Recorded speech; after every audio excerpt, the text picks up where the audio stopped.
қоғамда салт дәстүріміз ислам дініне қайшы ма, немесе салт дәстүрге ислам діні қайшы ма деген сұрақтар кейде иесіз кезіп жүреді.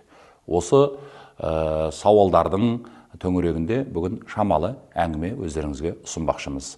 Жалпы салт дәстүр дегеніміз халқымыздың, қазақ халқының сан ғасырлардан бері қалыптасқан өмірлік тәжірибелері, өмірлік салт дәстүрлері, қайғы мұңы, көңіл күйінен күй шертетін, өмірінен хабар беретін, өмірлік салттарынан үлкен құжат болып табылатын халқымыздың ұмытпай жадында сақтап, бабадан балаға көркем мінез түрінде әртүрлі заттай мирас болып, амал ретінде аманат болып келе жатқан қаншама дүниелеріміз бар.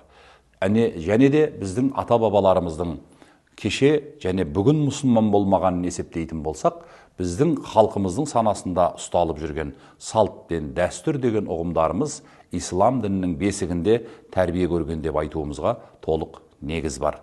Сондықтан салт дәстүр ислам діні салт дәстүрге қайшы емес. Әрине, мансұқталып осы күнге дейін үкімі тоқтатылған кейбір әдет шарғылар болуы мүмкін, ішінара.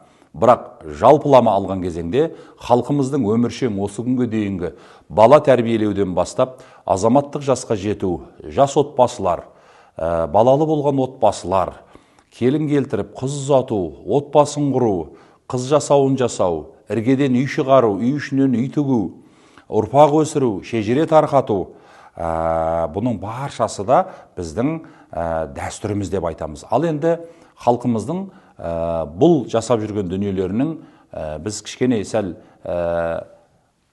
саналы түрде және де бұл жерде сабырлықпенен мойындай отырып қарайтын болса, қаншама дүниені шариғатымызда, ислам дінің шариғатында, пайғамбарымыздың сүннетінде, Құранның негізінде, пайғамбар сүннетінің негізінде өмірге келгенін білеміз. Сондықтан да салт дәстүр ислам дініне қайшы ма, немесе ислам діні салт дәстүрге қайшы ма деген сұрақтарды күн тәртібіне өткір қоюдың аса қажеттілігі жоқ деп есептеймін. Біздің қазіргі ұстанып жүргендеріміз азан шақырып ат қою, бесікке балаға бесік той жасауымыз, тұсау кесуіміз, құда түсуіміз, келін келтіріп беташар жасауларымыз, еншім беру, бала дүниеге келгенде оған жасалатын рәсімдер, қыз балаға жасалатын барша тәрбиелік рәсімдер, бұның баршасы да ислам діні қарсы болмаған дүниелер.